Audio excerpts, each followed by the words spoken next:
Salam alaikum, Azul, bonsoir. Aujourd'hui, nous allons déroger un peu à nos habitudes. Je vais vous épargner l'habituel édito. Mais pourquoi? Pour voir un meilleur édito, pour voir et écouter un meilleur édito que ceux que je vous inflige d'habitude. Nous allons regarder. راهو غلق علينا الطرقان والعاصمة ولات محال حقي نمشي في كل مكان بلادي وحدة ماشي شنقان غلقوا علينا كامل البيبان السجن نار الآراء نساو تطفى في قلبنا هذه النيران والحرية ما تتشرى خرجنا عليها رجال ونسوان وعقدنا العزم لا رجوع للوراء جزائر جمهورية شعبية مدنية تكون صح ديمقراطية وبالسلمية في الميدان دا دا دا دا دا دا تيرا دا دا دا تيرا دا دا دا دا تيرا دا دا دا حاولتنا ترفدو على جال علام أمازيغية ما تفرقناش وعلى رايهم ما تاكلوا شحال حطوا البريء مع اللي خان صم بكم وحابين الحوار عمي متجاهلين الحراك انطلقوا معتقلين الراية والراي ديكتاتورية ما تولد ديمقراطية كيفاش صوت الشعب ما يلحق للإعلام كيفاش حبيتوه يلحق للصندوق تيرارارارارارا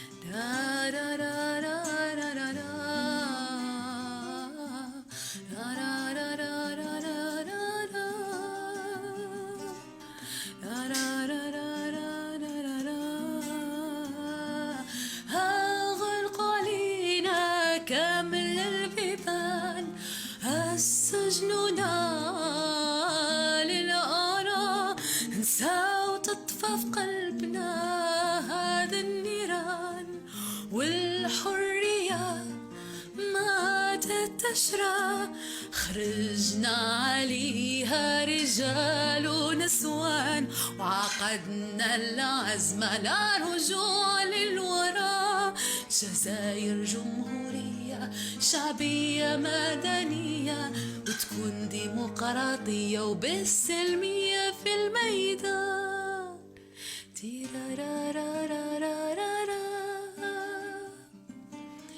تيرارارارارارا هذه الأغنية بلا قافية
L'Algérie à la croisée des chemins, c'est le titre de notre émission d'aujourd'hui.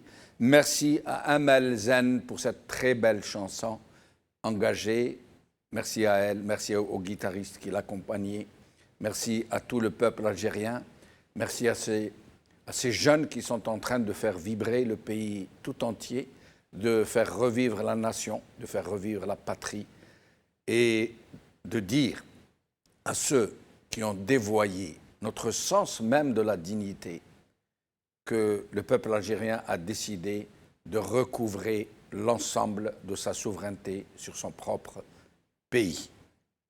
Je rappelle que nous sommes le 22 septembre, jour anniversaire du carnage, du massacre de Bentalha, le 22 septembre 1997. Une tragédie sans nom, une tragédie indicible qui attend que la lumière soit faite sur ces gens qui ont instrumenté le terrorisme, à qui ils ont donné un nom, terrorisme pédagogique, pour terroriser, c'est le mot, terroriser la population et pour la contraindre, pour terroriser le peuple et le contraindre au silence des cimetières. Le jour viendra où toute la vérité sera faite sur ces monstrueuses stratégies du terrorisme pédagogique. Aujourd'hui, j'ai le plaisir d'accueillir ici avec moi mon ami Houssine Jidel, anthropologue et néanmoins militant, activiste politique. Houssine Jidel, merci d'être avec nous. Merci Jamal pour l'invitation. Merci. Au téléphone, nous aurons Soufiane Djilali, président de Jil Jadid, qui va nous rejoindre dans quelques instants. Et avec nous, en ce moment, Samir Bellatesh, blogueur, militant pour la démocratie depuis Paris et depuis le Canada. Jamila Harshawi, militante pour la démocratie, blogueuse de longue date, l'une des premières blogueuses du web algérien. Houssine Jidel, d'abord quelques mots sur la tragédie de Bentalha. Eh bien, qu'est-ce qu'on veut dire des Algériens? Plus de 300 Algériens ont été sauvagement massacrés par des personnes inconnues. Mais tout le monde sait que la complicité de l'armée algérienne, des officiers algériens, qui sont actuellement, 90% sont actuellement au commandement militaire.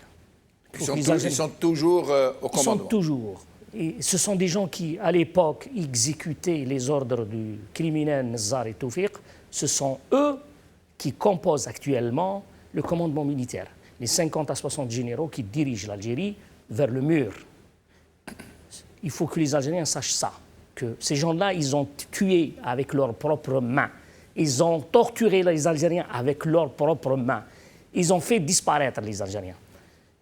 Parce qu'à l'époque, ils étaient des officiers, des sous-officiers. Aujourd'hui, il y en a qui, y compris parmi les islamistes, parmi le fils même, qui ne parlent pas au nom du fils, mais qui parlent en leur nom, qui nous disent « Ah, maintenant, heureusement, ils sont arrivés, ceux qui vont punir ceux qui ont assassiné », alors que ce n'est pas le cas. Même Toufiq et les généraux qui ont été traduits ne l'ont pas été pour les crimes qu'ils ont commis, mais parce qu'ils ont voulu faire un coup d'État, Gaït Salah. Et pourquoi ces gens-là, ils ont le monopole de la tragédie algérienne? Ces gens-là, avant qu'ils disent ça, ils doivent déclarer au peuple algérien et dire la vérité et déterminer leur responsabilité dans la tragédie algérienne. هذو قبل ما يهضروا يقولوا للشعب الصح، يقول لهم هاي المسؤوليه نتاعنا احنا سياسيه اخلاقيه وغيرها في المساكر اللي صار في l'Algérie. Ils sont responsables. Avant de parler là, il faut faire un mea culpa. Demandez وسماح من الشعب الجزائري. Pardon Houssine. Parmi ces leaders, moi j'en retiens deux, Ali Belhaj et Abbassi Madani, ont tous les deux déclaré qu'ils étaient prêts à être jugés par une justice indépendante et à la seule condition que la justice soit indépendante et qu'il y ait une commission libre, vraiment indépendante, qui puisse faire une enquête honnête et sincère et aller au fond des choses. Mais les généraux ont refusé, alléguant la loi sur la charte sur la réconciliation nationale qui interdit de faire la lumière sur ces événements. Exactement, exactement. Mais là vous me parlez de Ali Belhaj et Abbassi Madani, ce sont des gens qui ont payé injustement des choses qui n'ont jamais été responsables directement. Parce qu'au moment où il y avait le massacre, au moment où il y avait le coup d'État, ils étaient en prison. Ils n'avaient aucun moyen sur les foules et sur les gens qui étaient, soi-disant, entre guillemets, armés déjà. Mais quand des gens de FIS ou de n'importe quel parti viennent dire cela, on leur dit la tragédie algérienne n'est pas le monopole. Vous êtes déjà responsable. Avant de parler de cette façon-là, vous devez dire la vérité aux Algériens. Nous n'étions pas à la hauteur. Nous étions des amateurs politiques. Nous avons eu des connivences avec certains cercles du pouvoir. Nous sommes actuellement en connivence avec des généraux algériens, parce que c'est ça qui leur dicte cette position. Par contre, la position d'Ali Belhadj est claire et nette, de Abbassi Madani et d'autres gens qui ont dit nous sommes prêts à être jugés par une justice indépendante parce que nous ne sommes pas responsables. Mais ils nous ont mis, comment dirais-je, ils nous ont attribué la responsabilité. Par contre, les autres, ils étaient blanchis par Fonsing, une loi qui attribue la responsabilité uniquement à une seule partie de la tragédie. Donc, à Bentalha, je dis que cette vérité éclatera un jour. Les gens sont là. Nous avons encore 2 millions d'orphelins. Ils commencent à s'en aller les uns après les autres sans avoir été jugés.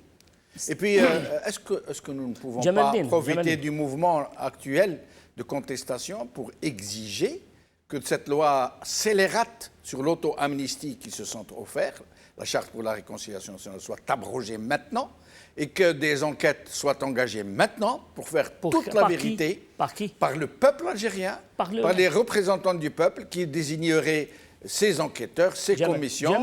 Jamaldine, le peuple algérien ne gouverne pas en Algérie. Oui. Encore le commandement militaire qui dirige. Vous avez raison. Et pour nous, cette vérité sera connue quand on aura l'État issu de la souveraineté et de la volonté du peuple algérien. Vous pensez qu'à ce moment-là, nous pourrons faire toute la vérité? Il faut construire avant, il faut construire l'État algérien. Il faut restituer la souveraineté nationale. Il faut établir les règles de jeu claires. Il faut établir une justice indépendante et qui a les moyens d'aller pour établir la vérité. Mais cette vérité sera un jour connue. Moi, personnellement, j'ai toujours dit, avant ça, j'ai dit, on jugera les criminels tels que Nazar, Toufiq, etc., même à titre posthume. Même après leur et les autres, Gneizia, tous les gens qui ont participé, et Gaïd Saleh qui actuellement aussi il est responsable, mais à un degré peut-être un peu, je ne peux pas le dire, mais il faisait partie du commandement militaire et qui sont responsables de la tragédie nationale. Mais j'ai dit même à titre posthume, parce qu'il n'y aura pas de réconciliation entre tous les Algériens tant qu'il n'y a pas de vérité. On doit dire la vérité aux Algériens. On doit dire ils sont où les 23 000 disparus? Pourquoi on a massacré 250 000? Pourquoi l'armée qui se trouve à quelques kilomètres a reçu l'ordre de ne pas intervenir à Bentalha? Oui. Comment se fait-il qu'une armée qui voit son peuple en train de se massacrer par des inconnus, des terroristes, on les nomme comme on veut, et elle n'intervient pas parce que général Ammari ou l'autre général dormait. Il a donné l'ordre de ne... Mais c'est invraisemblable. L'année passée, Nasrallah Yous nous avait dit qu'ils avaient même écouté la veille des soldats passer. Et ils ont regardé des gens jouer au domino. Ils leur ont dit, vous jouez au domino, hein? Demain vous allez voir. Si ma mémoire est bonne. Oui, Abdallah Yous, il a dit, il a fait un bouquin. Nasrallah Yous. Nasrallah Yous, il a fait un bouquin. On l'a rencontré dans les années 2011-2012. Il était militant de la cause et de la cause algérienne. Il l'a dit, il a assisté lui-même. Donc, on ne veut pas établir la vérité à la place de la justice, mais on dit que beaucoup d'éléments laissent entendre que le commandement actuel, militaire actuel, est impliqué directement dans le massacre des innocents en 97, Ben Talha. Pourquoi? Puisqu'ils étaient des officiers, des sous-officiers, et c'est eux qui exécutaient tous les ordres. Tous les ordres. Et justement, nous allons profiter justement de ce sujet et d'autres pour évoquer, je vous poserai la question tout à l'heure, sur l'indépendance de la justice. Aujourd'hui, on essaye de nous faire croire que la justice est en train de rendre la justice, enfin l'institution judiciaire, qu'elle est libre. C'est Gaïd Salah lui-même qui nous l'a dit. Hein. Il a même accusé ceux qui en doutent d'être des traîtres. Donc la justice serait très indépendante. Et nous essaierons de savoir pourquoi elle ne profite pas de cette formidable révolution pour arracher son indépendance en tant que pouvoir judiciaire souverain, dans un système où il y a une vraie séparation des pouvoirs. Samir Bellateche, merci d'être avec nous. Samir.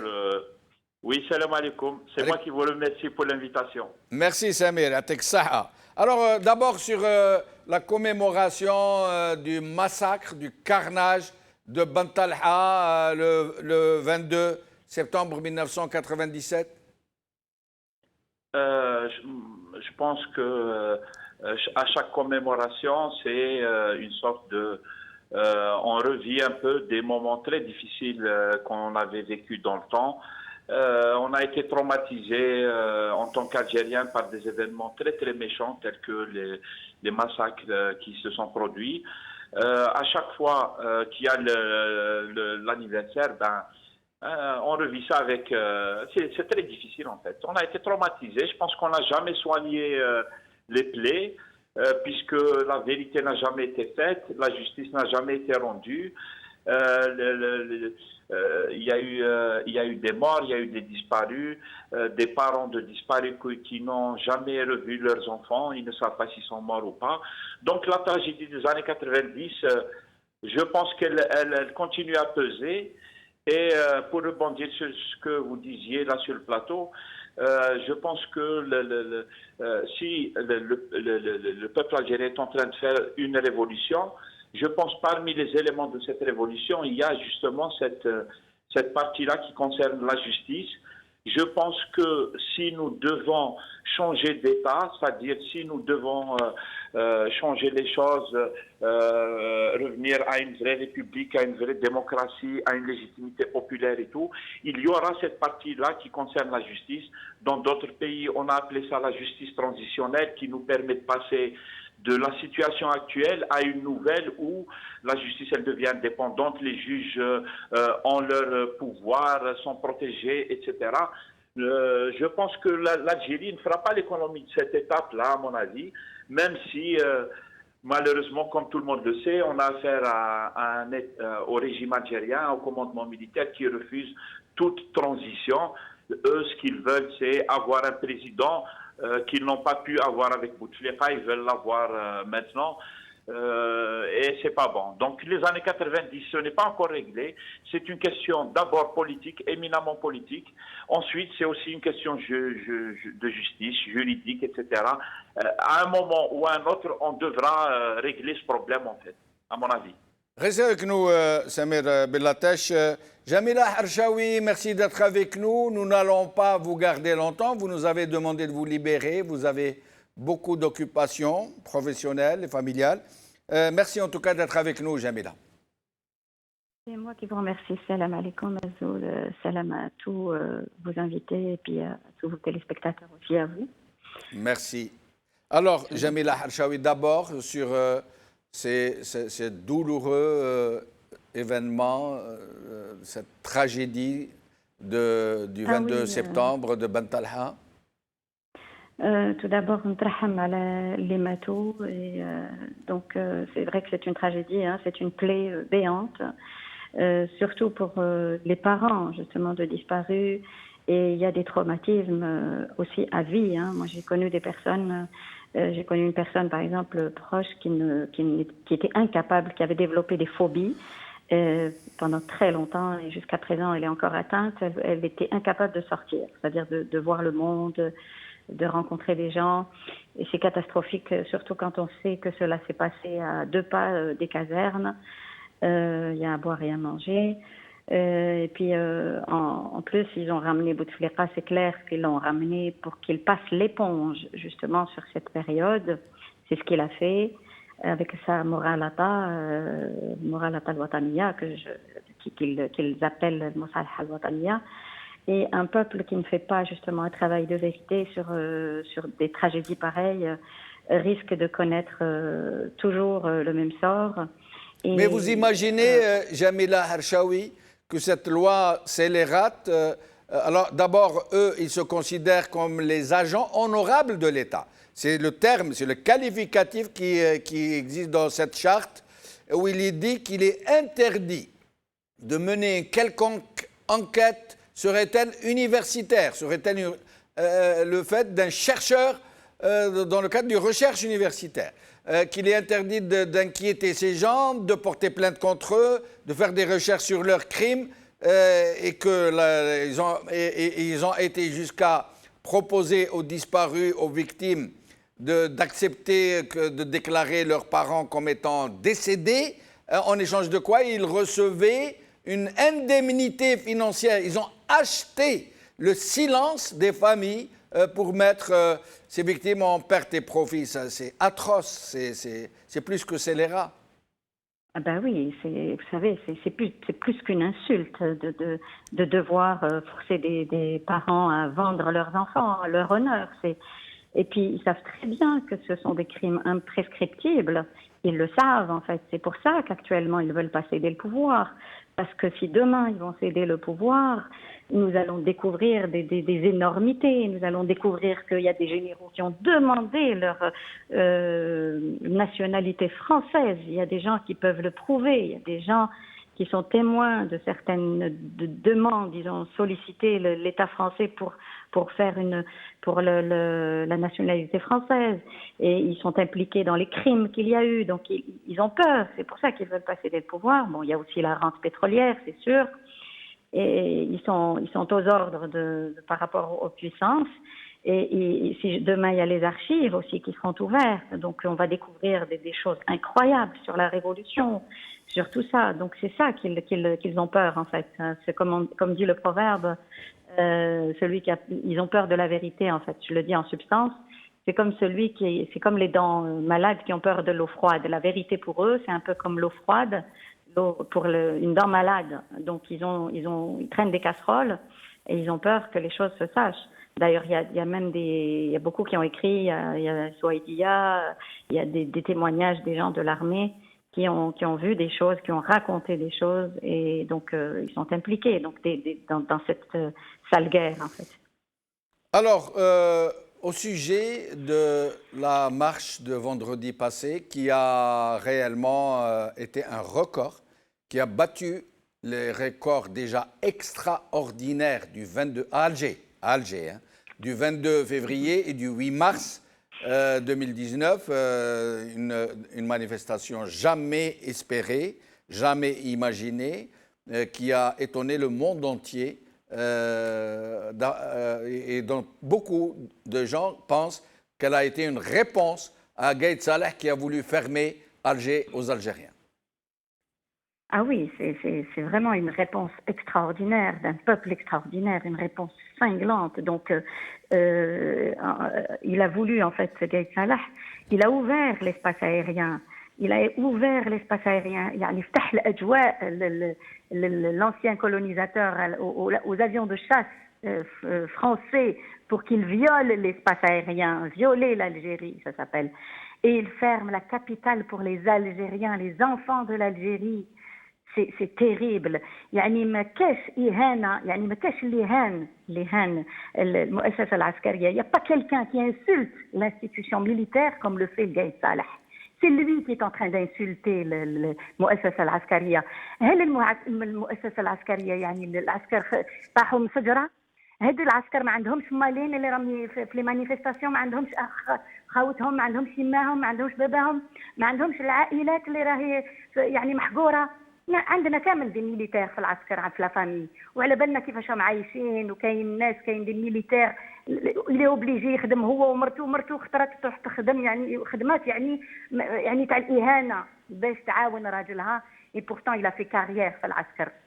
يعني ما كاش إهانة للمؤسسة العسكرية قد ما راهو هو يسب فيها القايد صالح. Il est en train d'insulter l'institution militaire en l'impliquant déjà dans la politique. Parce que quand on occupe un poste politique, que nous soyons président de la République, que nous soyons, on est sujet à la critique, aux caricatures. Les caricatures qu'on fait sur Trump, sur des présidents, on les fait.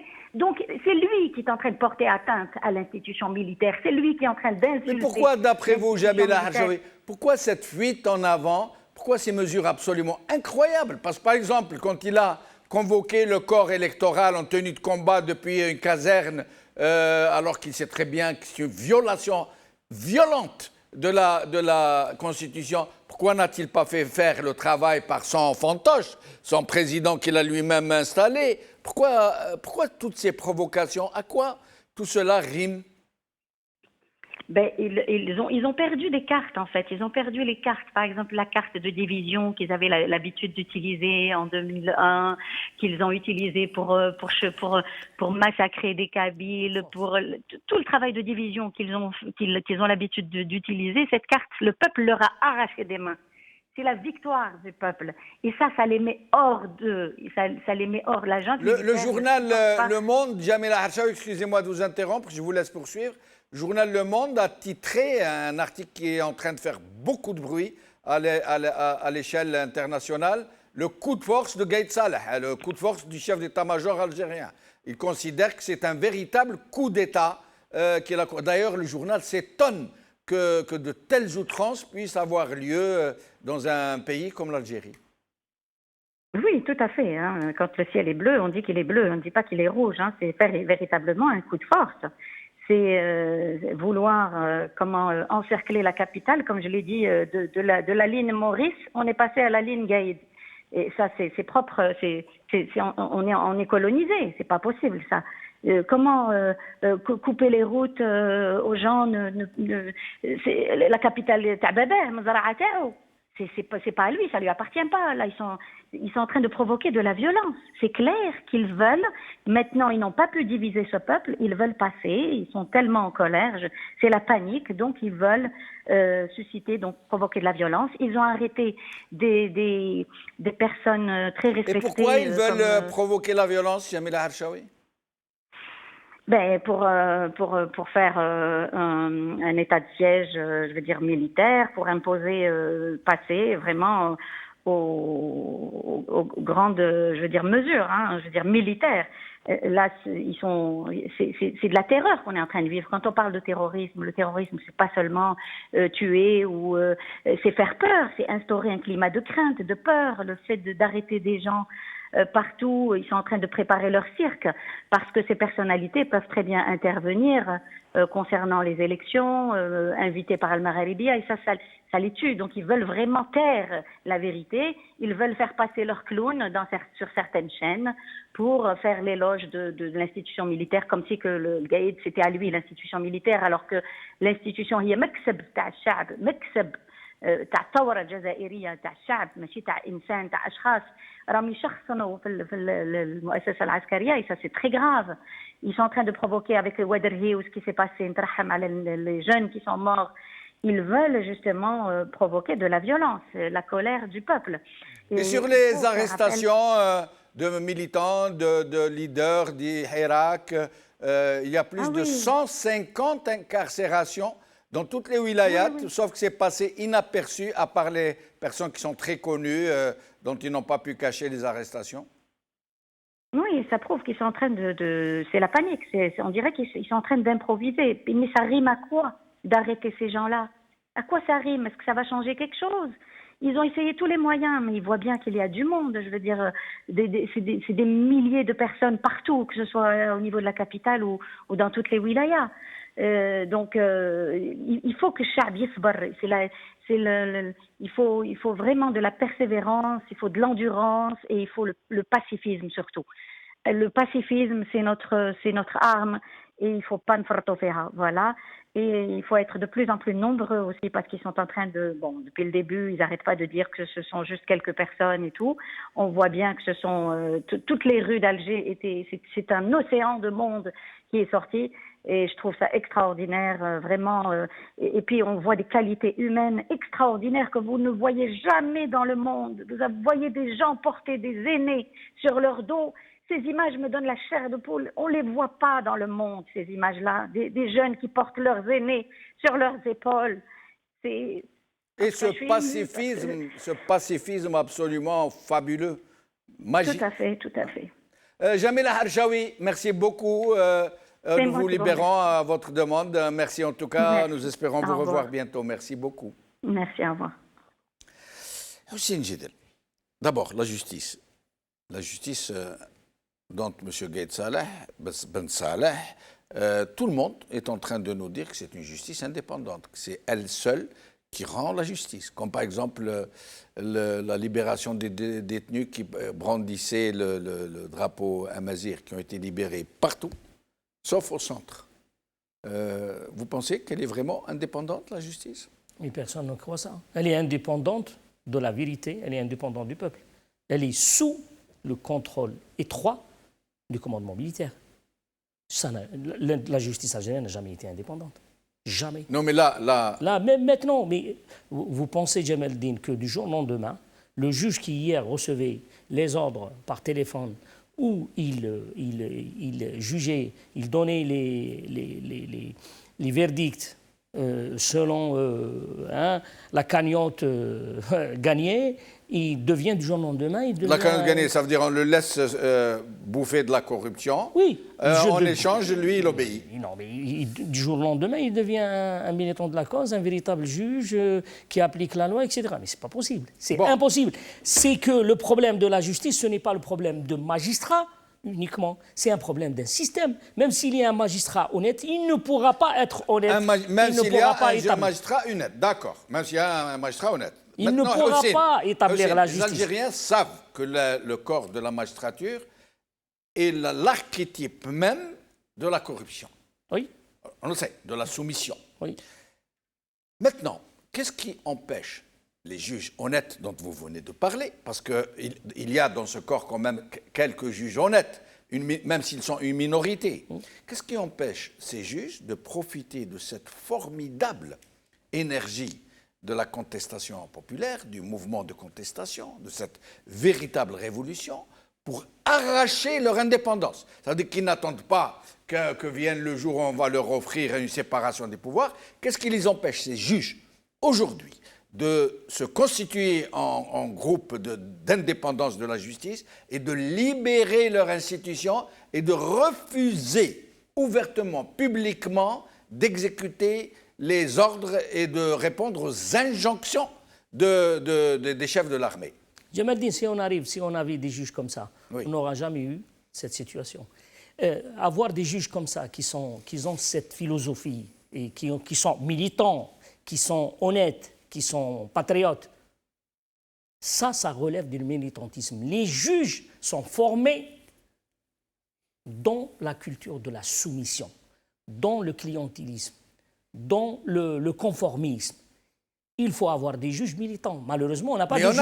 Il y a eu création du club, je ne sais pas, des 1000 juges, je crois. Ils ont annoncé qu'ils allaient se constituer. Ce sont les juges qui ont été mis à l'écart par Bouteflika. Oui. Ce n'est pas pour autant qu'ils sont des juges qui militent pour la cause nationale. Pour l'indépendance de leur institution. Non, mais ils ne militent pas, je ne les juge pas, mais je ne vois pas dans leur attitude ça, parce qu'il faut qu'ils se manifestent devant le peuple, il faut qu'ils soient parmi... Mais ils ont commencé par se manifester, par faire des déclarations d'intention, de dire qu'à l'avenir, ce sera la justice du peuple, rendue au nom du peuple. Jamel Din, ce sont des juges qui ne sont pas au poste, ce sont des juges à l'écart. Ce qui fait qu'ils ont juste fait un coup de force pour obtenir des choses? Non, ce sont des juges, moi j'en connais quelques-uns, qui demandent réparation. C'est-à-dire, ce sont des gens qui ont été écartés par décision politique. Donc, ils ne sont plus dans l'appareil judiciaire. Ce sont des revendications socio-professionnelles. Oui, ce ne sont pas des revendications politiques. Oui, non. Justement, ils sont dans cette logique. Ouais. Nous, on a été écartés par Bouteflika. On doit avoir une réparation et une reconnaissance. Ce sont des juges qui sont à l'écart, ils ne sont pas dans l'appareil judiciaire. باش نهضروا بالعربيه قال ولدي اعطينا الباين تاعنا ولا كيفاه. Non, هما قالوا لهم Moi, je suis en train de parler de Non. juges. Pourquoi des juges ne s'organisent pas de façon à dire, à partir d'aujourd'hui, nous sommes des juges indépendants, ما نصرفوش حنا بهذه السلطة هذه qui nous impose de rendre la justice en son nom et comme elle veut. Les juges qui les rendent en exercice, les juges qui sont en exercice, Oui. ce sont des juges qui font partie du système. Oui. Ils sont dans la culture de la soumission. Ils n'ont jamais cru à l'indépendance de la justice, parce qu'ils ne le croient pas. Deuxièmement, troisièmement, ce ne sont pas des gens, ils n'ont pas la culture de militantisme ou la culture de la cause. Les juges qui viennent de s'organiser, les juges écartés par Bouteflika, ce sont des victimes de Bouteflika. Mais ce n'est pas pour autant que ces juges-là, ce sont des juges qui militent pour la cause de l'indépendance de la justice. Non, non, non, non. Il faut être honnête. Je ne les juge pas. Je dis uniquement que le corps de magistrat, ce n'est pas un corps qui est imprégné par la culture de militantisme, de l'indépendance et de la justice et de l'indépendance du peuple algérien. Ils font partie du système. Samir Bellatesh, sur ce sujet de la justice, tout le monde s'attendait à ce que la partie honnête, disons, de ce grand corps malade qu'est la justice algérienne se manifeste, sorte dans la rue, comme tous les autres Algériens qui sont en train aujourd'hui de revendiquer le droit à la dignité, à la démocratie, à la liberté. On s'attendait à ce que ce corps le plus corrompu de toutes les institutions algériennes laisse émerger de son sein des magistrats honnêtes qui puissent imposer, et non pas attendre qu'on leur en fasse cadeau, une vraie indépendance de la justice en se servant de cette formidable synergie que leur permet le peuple algérien et qui serait bien évidemment à leur côté s'ils pouvaient le faire. À mon avis, ça viendra. J'y crois. C'est dans l'ordre des choses. La population, la société, elle est en train de se rebeller, de se révolter. Elle remet en cause le système en place, qui est un système, comme on le connaît, injuste, gangréné par la corruption et par un système mafieux, etc. Donc la société est en train de révolutionner tout ça, entre guillemets. Ben, ça touchera aussi la justice et les juges. Mais ce n'est pas le cas, Samir, pour le moment. Il n'y a pas le plus petit frémissement. Au début, on nous a parlé de ce fameux club des magistrats, et puis, taf, ça c'est... Est-ce parce qu'ils les tiennent par leur lourd dossier de corruption? Est-ce que d'après vous... Il y a des choses que vient de dire l'invité sur le plateau. Il y a des choses, à mon avis, ça nous renseigne aussi sur... le fonctionnement à l'intérieur de cette institution, qui est, à mon avis, un fonctionnement qu'on peut deviner très autoritaire et très c'est-à-dire quand les officiers des services de renseignement imposent des choses aux juges ou là au personnel de l'administration de la justice, quand ils imposent les trucs, je pense que les juges et les gens n'arrivent pas à résister à ça. Ça nous donne une idée sur l'autoritarisme. Et puis, on sait aussi que la justice n'est pas indépendante, elle est soumise à l'exécutif, elle est soumise même à des gens extra-exécutifs, hein, c'est-à-dire le pouvoir algérien, il se joue en dehors des institutions. Et les magistrats, les juges, etc., ils subissent la chose. Hein. Je pense que c'est malheureux. Ils avaient commencé à se manifester, au tout début du Hirak. Pour moi, il y aura un moment de balance où on va balancer dans un autre état. On verra que, j'espère, dans la famille des juges, il y a quand même des gens honnêtes et des gens sur qui on peut compter pour la suite des événements.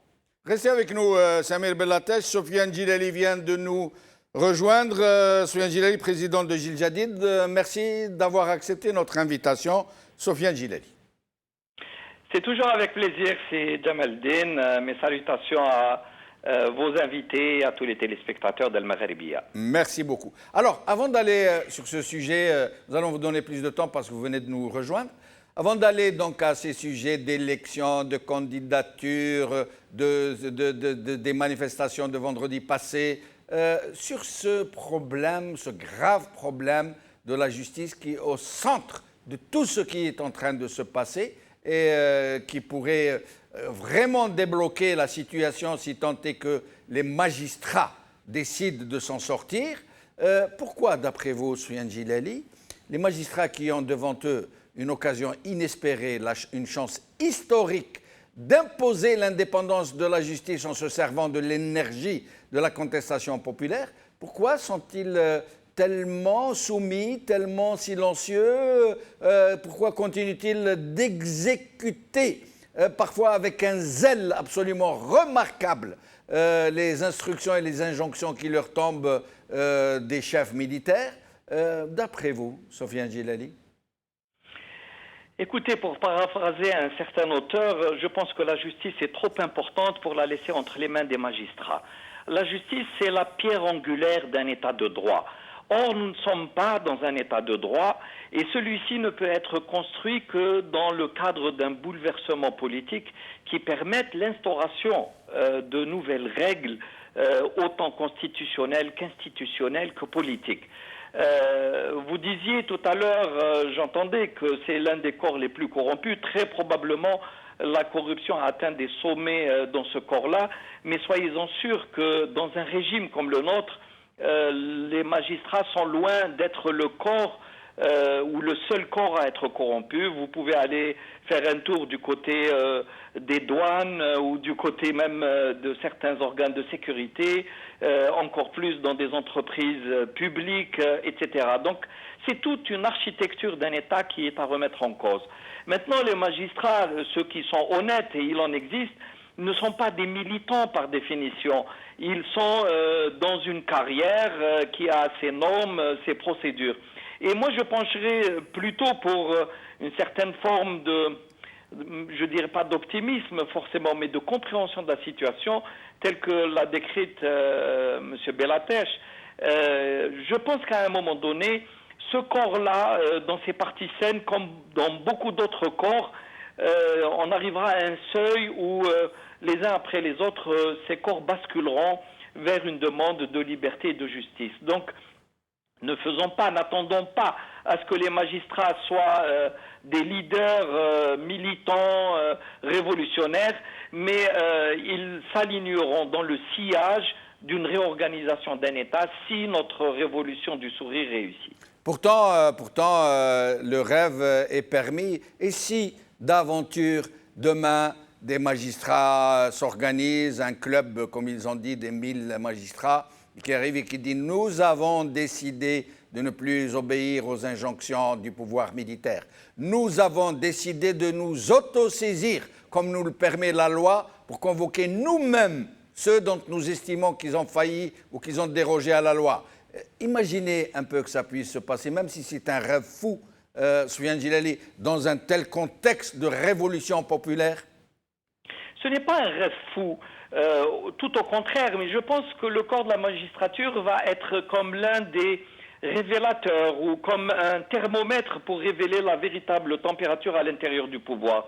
Lorsque le pouvoir va entrer dans une forme de congestion où il n'arrive plus à s'en sortir, il n'arrive plus à gérer, petit à petit son autorité va se dissoudre. Et des corps comme celui de la magistrature, mais aussi d'autres corps, vont se libérer. Donc le jour où vous verrez des magistrats dans la rue, sachez qu'à ce moment-là, le pouvoir central n'a presque plus aucune autorité et que son remplacement sera pour très bientôt. Je pense que nous allons pas à pas vers cette situation-là. Si le pouvoir avait été intelligent, il aurait pu profiter de ce formidable peuple dans sa dynamique de changement et il aurait réellement négocié un changement dans la douceur, j'allais dire, en tout cas dans la paix, mais il ne sait pas le faire, il n'a pas su le faire et malheureusement, petit à petit, il nous entraîne vers des complications qui sont à l'horizon. Donc les magistrats, oui, on aurait applaudi des deux mains et des deux pieds Mais je pense qu'il faut être patient. Ils seront là après que les militants, puis peut-être les professions libérales, telles que les avocats, les médecins, qui suivront les enseignants des universités, puis après les enseignants de l'éducation, petit à petit, les professions qui sont encadrées, embrigadées, qui souffrent eux-mêmes d'une forme d'autoritarisme à l'intérieur de leur système, ou si une personne bouge, immédiatement est mise à la porte. Mais donc petit à petit, on verra que les secteurs les moins embrigadés seront les premiers à sortir de cet autoritarisme jusqu'à atteindre le cœur du système. Et sachez-le que la justice est le cœur du système actuel. Si on devait changer la justice, c'est le système en entier qui sera à plat et sera reconstruit sur une autre feuille de route. Alors, puisque nous parlons de séparation de pouvoir et d'institutions, que pensez-vous du pouvoir, si tant est que c'est un pouvoir, nous savons très bien que non, législatif du Parlement algérien? Pourquoi, d'après vous, Sofiane Gileli, ces partis politiques qui se disent hirakistes, comme on dit aujourd'hui, qui se disent aux côtés du peuple algérien et de sa révolution du 22 février, mais qui ont des députés dans ce Parlement bidon, dans ce Parlement fantoche, dans ce Parlement façade, un Parlement trompe-l'œil, qui trompe les Algériens et qui est en train en ce moment de voter les lois les plus scélérates qu'ils puissent s'imaginer. Pourquoi les députés de ces formations politiques ne démissionnent-ils pas? Pourquoi continuent-ils jusqu'à aujourd'hui à procéder de cette forfaiture, de cette scélératesse? Écoutez, je ne vais pas juger d'un point de vue moral, mais je peux vous rappeler qu'en 2016, en juin, j'ai quitté la CLTD parce que je voyais que les partenaires d'alors se préparaient à aller à des élections alors qu'on les avait condamnés par avance en tant qu'élections fraudées. On réclamait une commission indépendante que le pouvoir n'a pas voulu céder. J'ai quitté ensuite, en tant que Djil Jadid, nous avions quitté l'IXO en septembre 2016, car à l'évidence, tout le monde allait vers ces élections. C'était leur point de vue. Ils pensaient qu'à l'intérieur des institutions, ils pourraient s'offrir un peu plus de moyens pour mieux lutter, j'imagine. Quant à nous, on n'a jamais cru à cette façon de... Nous avions boycotté les élections, vous le savez, les législatives et les locales, et nous avons demandé à plusieurs reprises depuis le début du mouvement, depuis le 22 février, que ces partis quittent totalement les institutions. Ils ne l'ont pas fait. C'est à eux de s'expliquer, c'est à eux de convaincre l'opinion publique qu'il fallait mieux qu'ils restent à l'intérieur au lieu de sortir. Pour ma part, je ne veux pas accabler outre mesure les autres partis politiques. Certains d'entre eux sont dans le hirak, ils veulent porter la voix du peuple, mais c'est à eux de régler cette contradiction fondamentale. Restez avec nous, Sofiane Gileli. Hussein Jidel. On en arrive à ce sujet des élections. Les élections. Donc, ce régime ne veut pas en démordre. Les Algériens lui ont dit clairement, oui, nous aussi, on est pour les élections. On est pour les élections démocratiques. Or, vous êtes des fraudeurs, nous vous connaissons. Vous êtes de chez nous, on vous connaît très bien. Vous êtes des fraudeurs depuis 1962. Les seules élections libres et indépendantes qui ont eu lieu, qui ne vous étaient pas favorables, vous les avez interrompues au prix de 250 000 morts, sans compter la cohorte et le cortège des autres malheurs. Donc on ne veut pas que vous organisiez ces élections. C'est ce que dit le peuple algérien. Le peuple algérien n'est pas contre les élections. Il est contre le fait que ces gens soient les organisateurs de cette autre farce qui s'annonce. Or, ce régime n'en démord pas. Il dit non, ça se passera comme ça, et sous mon contrôle, ou qui m'a dit Gaït Saleh, habba min habba wa kariha min karih. Que celui qui est content ou pas, j'en ai rien à faire. Ça se passera comme ça. Habba min habba wa kariha min karih. La vraie traduction, que celui qui est content, c'est bon, celui qui n'est pas content, voilà le mur qui se tape la tête contre le mur. Moi, je peux la traduire autrement. Je dis, Voilà, tout simplement. Et nous n'avons jamais rencontré ça dans l'histoire des gens, l'histoire des populations, et qu'un chef, dictateur soit-il, parle de cette façon avec son peuple. Mais je finis واحد يقول le dictateur Malik, je ne sais pas qui, أرواحوا de voter aussi عليكم. Même si le vote est truqué, on dit vous venez, c'est un peu de pédagogie. Mais ce gars-là, parce qu'il est dans un autre monde, il pense que l'Algérie est une caserne. Il s'adresse. D'ailleurs, beaucoup pensent que cette expression est adressée vraiment à ses pairs, parce qu'il n'est pas dans une situation confortable au sein du commandement militaire. Il y a des éléments dans le commandement militaire qui pensent que le Gaïd Saleh les conduit vers le suicide, vers le chaos.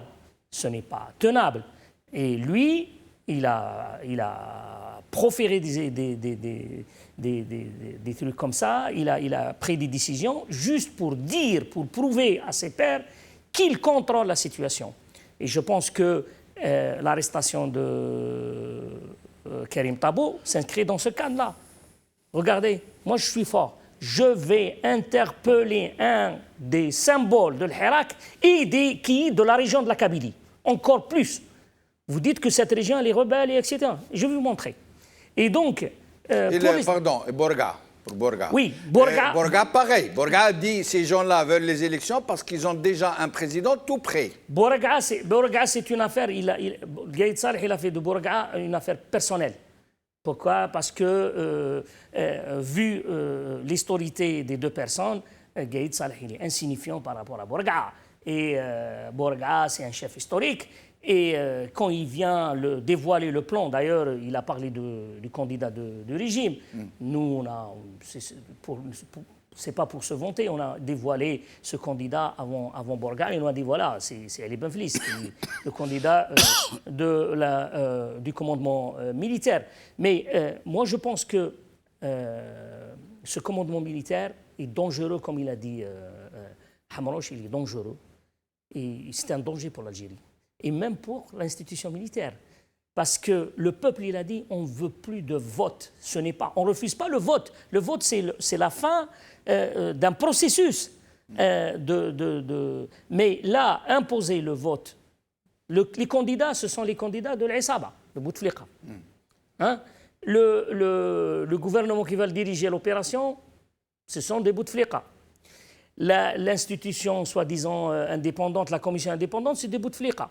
Les lois, ce sont de Bouteflika. La constitution... Mohamed Charfi était dans la première campagne électorale de Bouteflika. Oui, il était même chef de campagne électorale, je pense, à Tbessa. Oui, la constitution... Non, c'est pas le même, c'est pas le même. Il était à Alger, à la résidence Chabani. Donc, la constitution, elle est une constitution de Bouteflika. Les éléments, tous les éléments, ce sont de Bouteflika, il n'y a aucun changement. Gaïd Saleh, c'était le protecteur de Bouteflika. Bouteflika, c'est Gaïd Saleh qui a lui-même imposé le 5e mandat. Bien sûr. Le 5e mandat. Le 4e aussi. Oui, le 4e c'est lui, le 5e c'est lui. Pourquoi? Parce qu'il sait pertinemment, Gaïd Saleh, que s'il y a un nouveau président, il ne sera plus chef d'état-major. Et donc il doit maintenir Bouteflika coûte que coûte. Et c'est pour cela maintenant qu'il veut avoir son président à lui, dans ces conditions refutables, dans ces conditions de répression. Il veut son président pour qu'il reste au pouvoir, pour que tout le commandement militaire, et notamment lui, il reste le patron de l'Algérie, Chikour de l'Algérie, avec une façade civile. Comme d'habitude. Comme d'habitude. Mais le peuple, il a dit vendredi, personne maintenant ne croit qu'il y a une chance d'organiser des élections. Vous n'avez qu'à lire peut-être, Djamaldine, vous avez lu la presse française. Le Monde. Le Monde, oui, le coup de force. Le Monde. Ouais. Mais là, regardez la presse allemande, anglaise, américaine. Mais c'est incroyable ce qu'ils disent et les analyses faites. Ils pensent... C'est pas nous qui sommes la risée. C'est eux qui sont la risée. Oui, exactement. C'est le régime qui est la risée du monde. Exactement, ce sont des gens qui s'inquiètent. Parce que pour le peuple algérien, il est salué unanimement par le monde entier. Exactement. Ils disent, d'ailleurs, dans certains articles de presse, ils font le parallèle entre un peuple pacifique, un peuple qui a une vision, un peuple et un commandement militaire qui est dépourvu de toute vision, qui va direct tout droit vers le chaos et que consiste de cela, il consiste un danger pour l'Algérie, un danger pour la région. Mais Hussein, une autre question avant de passer à Samir Bellatesh. Ils savent très bien, ça se voit tous les jours, sinon ils auraient sorti leur hirak eux aussi. D'ailleurs, les hirakistes, les manifestants, ils leur ont dit on peut vous prêter un vendredi si vous voulez. Si vous voulez manifester un vendredi, on vous le laisse. On va vider les rues, on vous laisse. Tous les pro-gays et les pro-régimes peuvent venir manifester. Ils n'ont pas voulu parce qu'ils savent que tout le peuple est de l'autre côté. Pourtant, ils veulent quand même aller à ces élections. Et Fatih Ben Abbo, que tout le monde appelle la constitutionnaliste de service, qui est devenue leur constitutionnaliste attitrée, nous a dit quelque chose d'absolument effarant. Elle a dit, oui, on s'attend à une très forte abstention. Elle est membre du panel, je rappelle, de Karim Younes. Elle a dit, il n'y a pas de problème, même s'il n'y a pas de participation, même s'il y a très très peu, 5, 6, 7%, ce n'est pas illégal, on s'accommodera de ce chiffre et le président sera un président légal. Oui, mais ça on a demandé à Ben Abou de dire ça. C'est-à-dire, le commandement militaire, dans sa logique suicidaire, il veut dire, coûte que coûte, on va y aller, on va faire du forcing, on va y aller vers les élections. Même s'il y aura 1% de votants et un seul candidat qui sera ou Ali Benflis ou quiconque, on ira. Il n'y a pas d'autre solution que avoir un président et dans ces conditions. Mais, on dit à Ben Abou, etc. Mais vous allez faire un président sans le peuple. Pourquoi vous parlez de l'égalité alors que vous êtes dans l'illégalité, ça fait des années. Mais c'est une légalité par rapport à leur constitution, oui, mais même qui a été cousue main pour eux et par eux. Sans rentrer dans le débat constitutionnel, Jamal Din, il n'y a plus de constitution. Quand le peuple sort des c'est un millions, référendum populaire. Il n'y a plus de constitution, il n'y a plus de légitimité, il n'y a plus de légalité. Seul le peuple détenteur de cette légitimité. Ça, c'est la constitution a été faite par le peuple. Comment peut-on dire d'une constitution qui n'a jamais été écrite par le peuple? Elle a été écrite par Saïd ou Yahya, ils se trouvent les deux en prison. Et elle a été votée par le Parlement des Hafafat. Le peuple n'est pas concerné de respecter cette constitution, n'a jamais été sa constitution. Et que le régime a lui-même violé à plusieurs reprises. Oui, ce n'est pas la constitution du peuple. Qui la viole, il l'a toujours violée parce que ce n'est pas la constitution du peuple.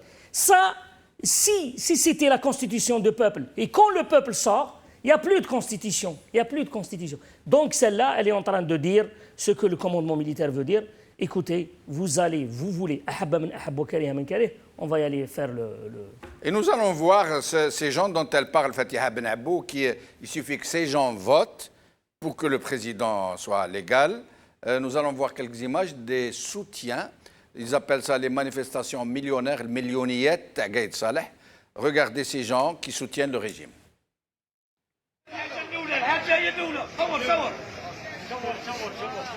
بسم الله الرحمن الرحيم تحية الجزائر الله يرحم الشهداء صور الحاجة تحية الجزائر تحية الجزائر تحية كاين صالح والبلاد ما دابا في يدي كاين صالح ما خلصونا تحية الجزائر عبد الله ماذا بيا توجدون هذيك تاع لابونكارت تاع الصحراء هذوك المساكن اللي وادي الماء في الصحراء اللي ما عندهمش حتى الماء وجاو يمانيفيستيو على قايد صالح مصور نشوفهم. صارت في الدوار هذا سويسيد تاع جون في كي نا با بو افوار سي لي زافير سكولير. في هذه صراحه سويسيد مسكينه يعني تشوفهم الفقر دوك تشوفهم. ميم دوار. كي وجدهم مي اون فا فوار لي كانديدا. On va voir déjà deux candidats qui sont potentiels. علاه ينعتونا بها لي كانديدا هذا باش من بعد كي نشوفوا لي فري كانديدا اللي راهم موجدينهم تبان نقولوا هذم دي كانديدا سا سي دو لا بوليتيك. نشوفوا هذم ديجا اللي بداو يظهروا. الشريف قلت لك انا رئيس الجمهوريه القادم باذن الله تعالى بنصر الله سبحانه وتعالى والتفاف الشعب ولا يثنيني عن ذلك اي شيء. لا مرشح للسلطه ولا مرشح للعصابة ولا أي مرشح آخر. نحن نعيش جزائر جديدة وكل من يأسر نفسه في قوالب التفكير السابقة سوف تكون النتائج اللي يوصل لها مخطئة. طيارة شحال طياره 500,000 يبغى يروح كندا لوتريش امريكان وين بغى يروح 500,000 يروح. 500,000 البابور 200,000 200,000 البابور فاسيليتي بالفانيل بالفاميل غير بالفانيل ولا ما عندهاش انا خلص باترون هو اللي يخلص الراجل. نعم الله يبارك. كاينه حاجه كما يقولوا العهده تاعي هذو الميار الفوت تاع الميار تاع البرلمان تاع لابيوي هذو اللي والي هذو اللي مينيستر هذو اللي شاف دارق هذو نقلعهم كاع تنحيهم كاع نحيهم كاع. وشكون دير في بلاصتهم؟ يبقى الفوت تاع الرئاسيات. صح. مدام كي تبكي هكذا وراهي تشوفني هكذا في التلفزيون وتقعد ها من دخلت عليها الحمله ما تقول لا والي لا هذيك لا والو تقول الرايس انا اللي نشوف فيها تسكن في ذيك الدقيقه. الله يبارك. ما تقعدش الغدوه في ذيك الدقيقه تسكن.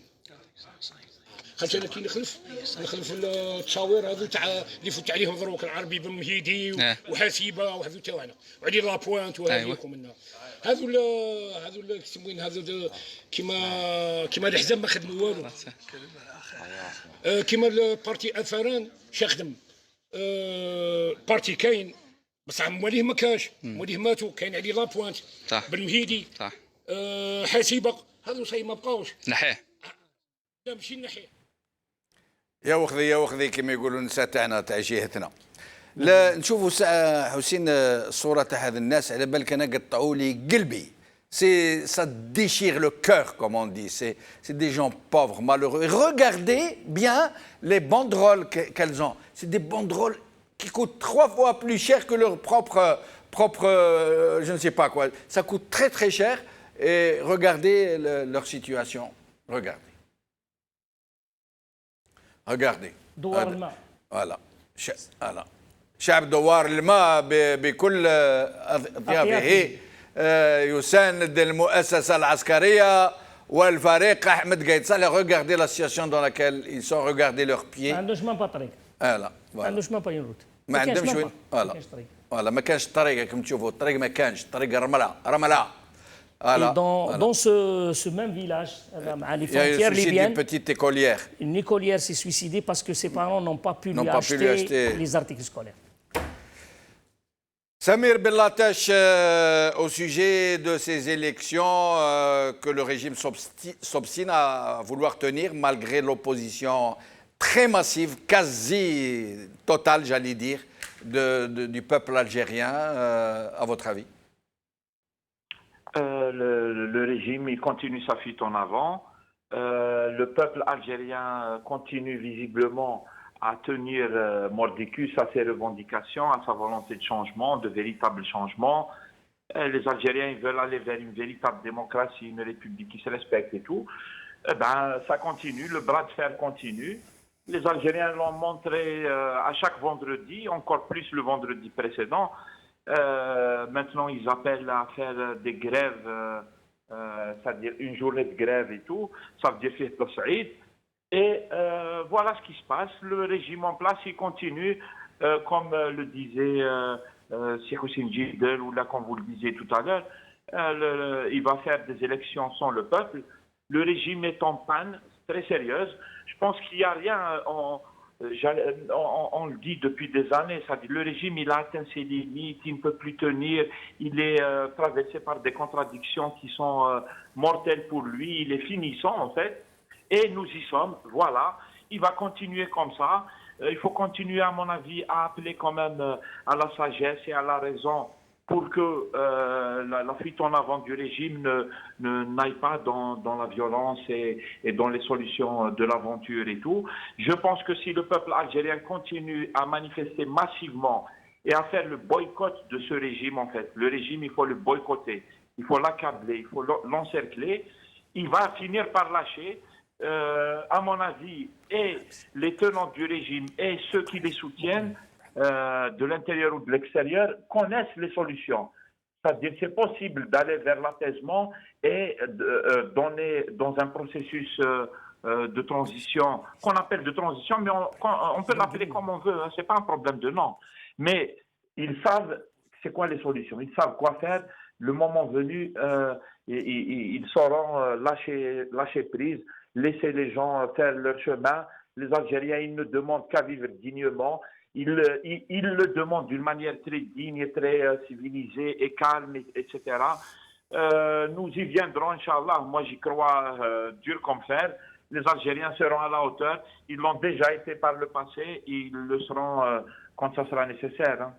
Mais Samir Belatech, et les candidats, je ne parle pas de ces candidats clownesques qui sont là pour amuser la galerie et pour nous préparer la deuxième vague des candidats un peu plus sérieux. Donc ces candidats ont le rôle d'amuser la galerie pour que les autres candidats qui vont arriver après vont nous sembler relativement sérieux. Ils l'ont lancé la fois précédente. Voilà. Au sujet de ces candidats relativement sérieux, ils ne comprennent pas qu'ils vont aller à des élections sans électeurs, que les jeux sont truqués à l'avance, que le monde entier saura que celui qui aura été élu, soit il aura été élu à 5% de l'électorat, soit il aura été élu par la fraude et le bourrage. Est-ce qu'ils ne savent pas? Est-ce qu'ils sont suicidaires à ce point?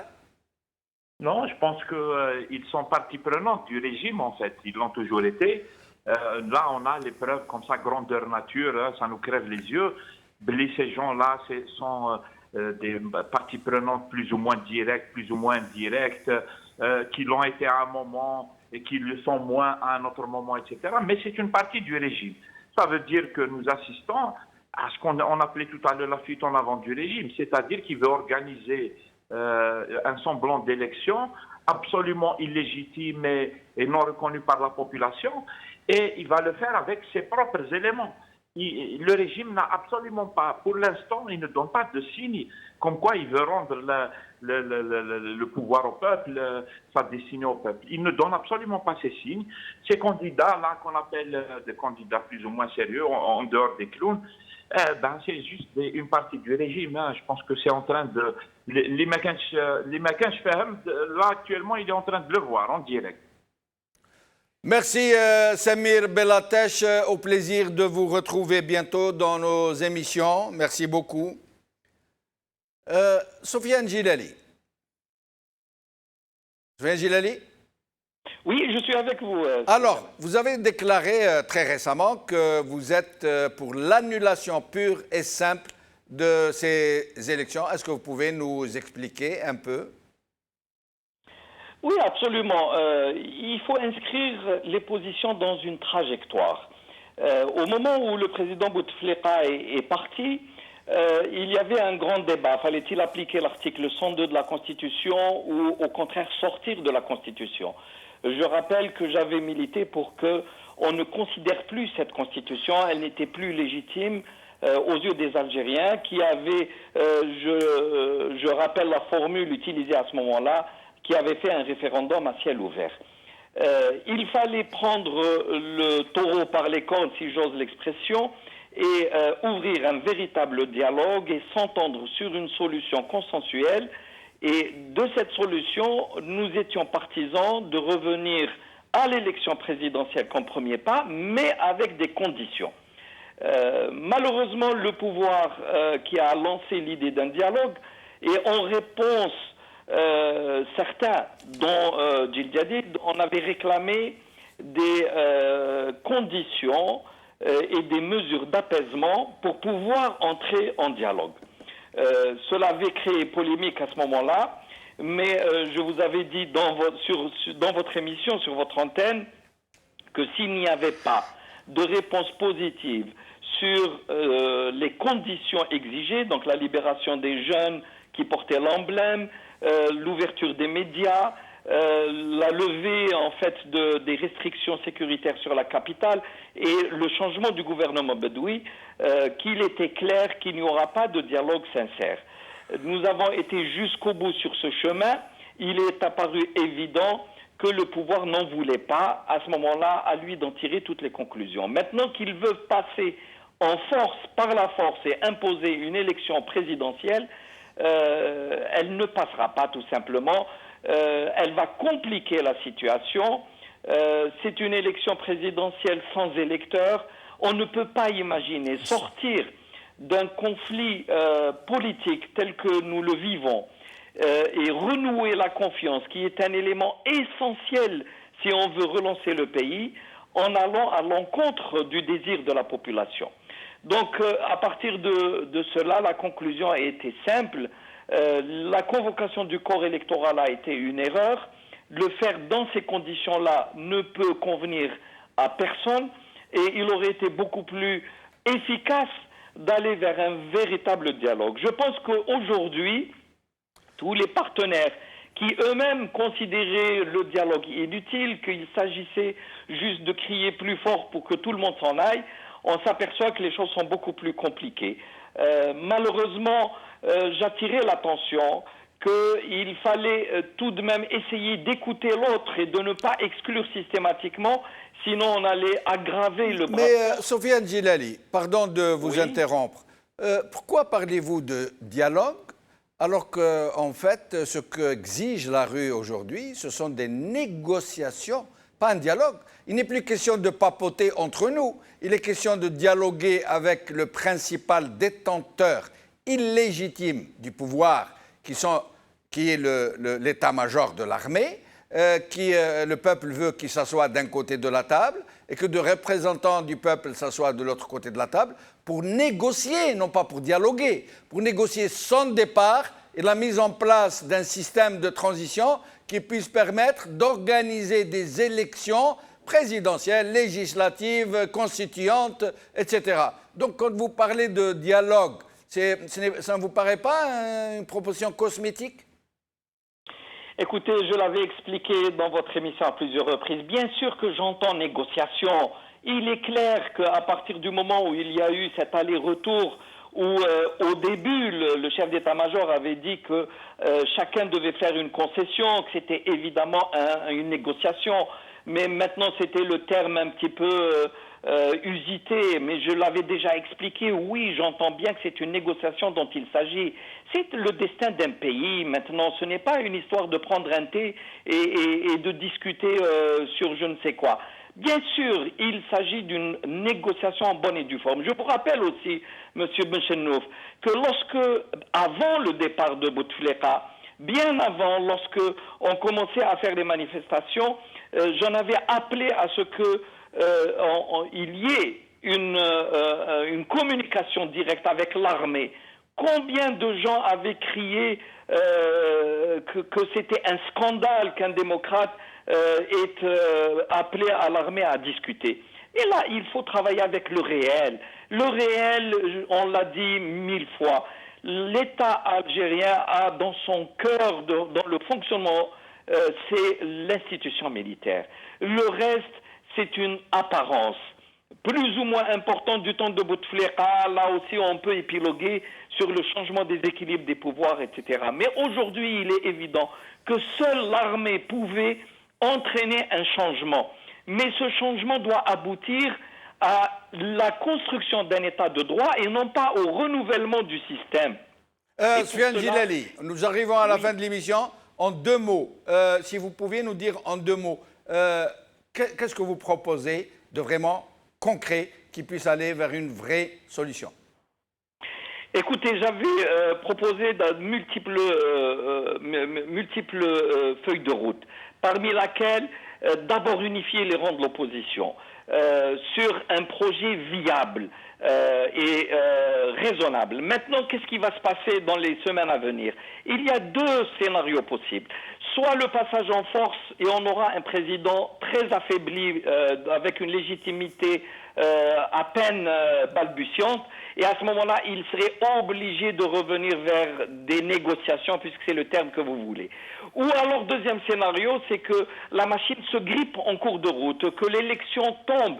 C'était le sens de mon dernier communiqué, où maintenant la situation devient dangereuse, y compris pour l'institution militaire. Et à ce moment-là, il faut remettre les pendules à zéro, c'est-à-dire revenir vers un vrai dialogue, et là encore l'opposition doit être unifiée.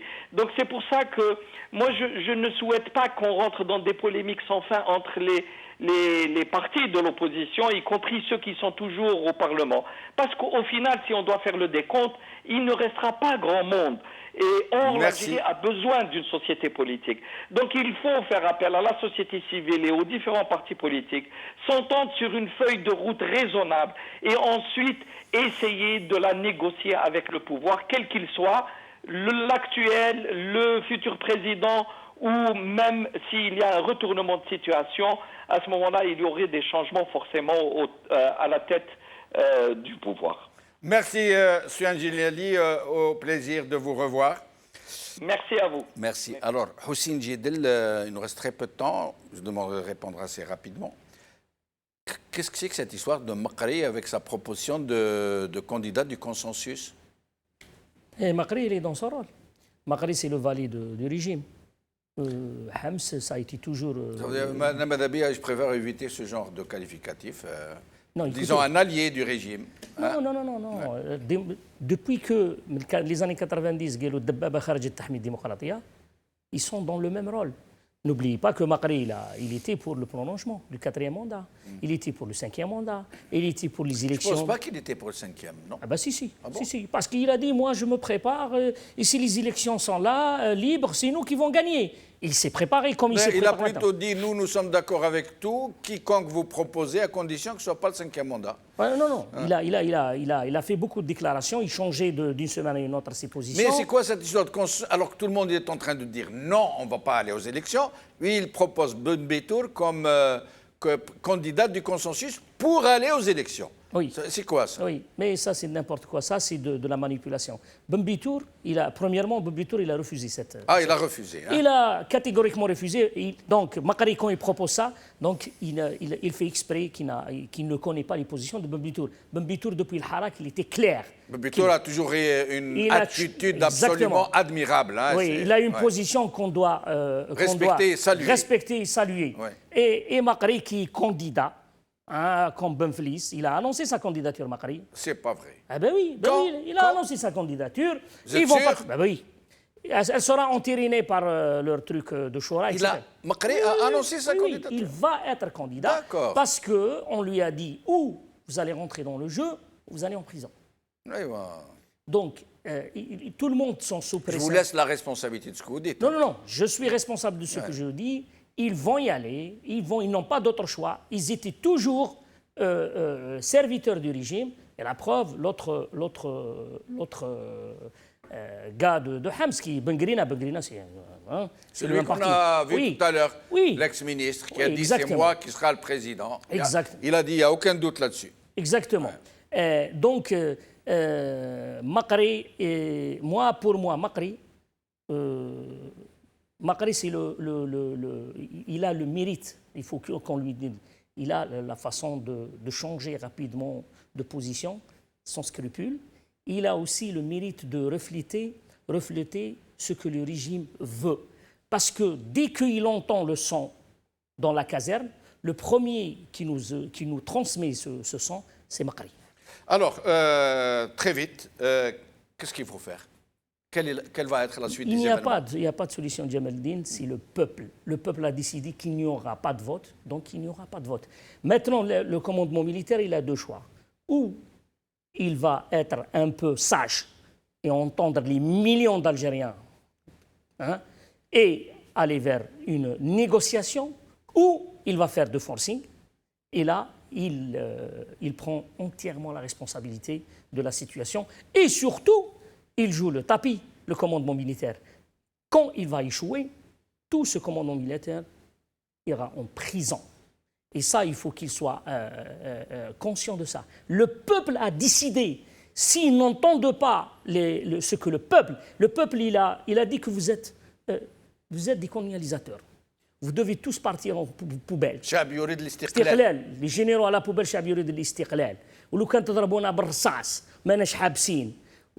qu'est-ce que vous voulez plus que ça? Est-ce que vous avez vu, Djamaldine, dans l'histoire des nations, qu'un chef d'état-major est humilié, insulté, malmené par le peuple comme ça? Jamais. On n'a jamais vu ça. Pourquoi? Parce que ce gars-là, qui représente le commandement militaire, c'est un aventurier. C'est un aventurier. Il a sauté sur tout.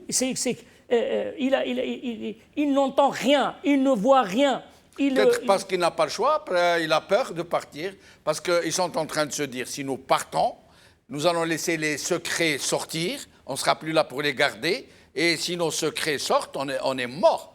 Il n'y aura pas de trou au monde où on pourrait se cacher. Oui, mais Jamaldine, le peuple algérien... Pourquoi vous ne leur pardonnez pas? Pourquoi vous ne leur dites pas « On leur a dit. On leur a dit, Jamaldine, on leur a dit toujours « Moi, ça fait 4 mois sur Qanat Sharq ou Sharq al-Awsat d'Istanbul, j'ai dit à Gaïd Saleh, moi-même, Gaïd Saleh, on va vous donner... Le peuple algérien va vous donner les garanties que vous serez en sécurité. À condition que le peuple y Bon, oui, à condition. On ne peut pas parler au nom du peuple. Non, je ne parle pas au nom du peuple, je parle de l'Harak, je peux parler au nom de l'Harak. Moi, je ne suis pas un militant du 22 février. Hein. Mais je dis, en tant qu'Algérien, Chab, il est prêt à vous pardonner à condition que vous remettez le pouvoir au peuple et que vous engagez devant le peuple algérien, devant le monde entier, de retourner dans vos casernes. Mais il est temps de le faire. Il est temps de le faire. Sinon, le peuple ne lâchera pas. Il sera très difficile que cette offre soit encore valable au moment où les choses seront autres. Et Gaïd Saleh, qu'est-ce qu'il fait? Il va à l'encontre de la sagesse, à l'encontre de la responsabilité et à l'encontre de la volonté du peuple algérien. Donc, il assume tout seul la responsabilité. Même s'il y a un acte de violence, et je ne le crois pas, ils ne peuvent même pas gérer la violence. Même s'il y a une dose de violence, seul le pouvoir algérien, seul le commandement militaire est responsable parce que le monde entier, des milliards, ont reconnu et ont attesté le caractère pacifique du peuple algérien et la responsabilité, le niveau très élevé de la responsabilité du peuple algérien, malgré les provocations, les arrestations, les insultes, la répression. Et le peuple est resté, même à Relizane, on a massacré 4 personnes. Et le peuple de Relizane, que nous devons saluer, est resté quand même responsable parce qu'ils savent bien que le rentrer dans la violence, la provocation, c'est le terrain de ce commandement militaire. Houssine Jidl, merci beaucoup pour ces sages paroles. Sofiane Jilali, merci. Samir Bellatesh, merci. Jamila Harjaoui, merci. À vous aussi, mes chers amis, de nous avoir suivis. Merci. Comme d'habitude, كلمة تاعنا ما نخرجوش منها نبقاو فيها jusqu'à la victoire سلمية خاوة سلمية خاوة jusqu'à la victoire finale. يعطيكم الصحة. Haut les cœurs, que vienne l'heure de la délivrance et de la dignité. على خير. نيران وقادية سفينة تغرق وغادية فرتو في السقف نيتو الحبس كاع الأحرار محكومين ثابت الرخاص اختلاف بالرشوة سلاطين زلق الفاس شوف الراش من رايح فينا وين يدوب لو فاس ما تحب الناس حامي تاع السراقين كنت تشبد روحك ماشي خير تشوفيني غلطين يجي نهارك انت وتحير الشعب زعف والحقد كبير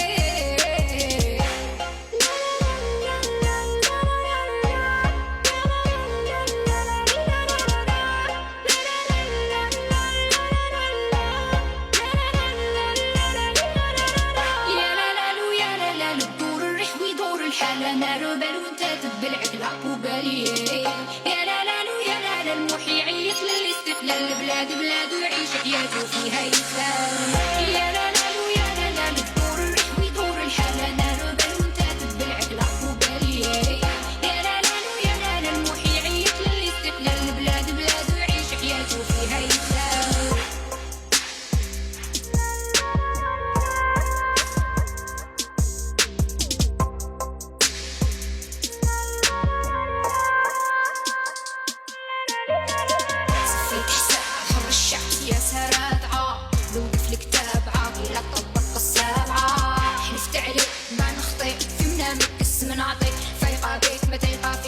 رجلي ما نسمع بيت مدنية إرادة شعبية عندي هوية عربية مزيدية مدنية إرادة شعبية عندي هوية عربية مزيدية وقت الدبان يفلق الأخوان راهو فايق بيت شياث اللي عبدو في القادر راهم يعبدو فيه ما تحكي ليش ما توسوسنيش ما تطبعنيش للفوت جماعة الصرف الصحي راهي تزربع في المقرور قانون مربوط بخيوط بالتليفون روح المقنطة ضربك الحيط لونسج راهو مديون راهو مغبون راهو مطحون الحاكم طاعون سيستم معفون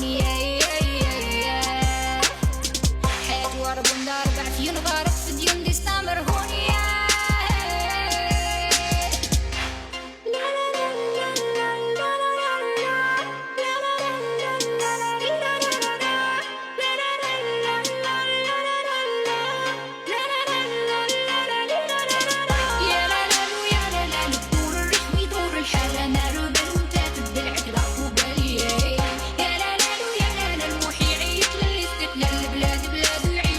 فيها يسال يا لا لا يا لا لا ندور الريح ويدور الحالة نارو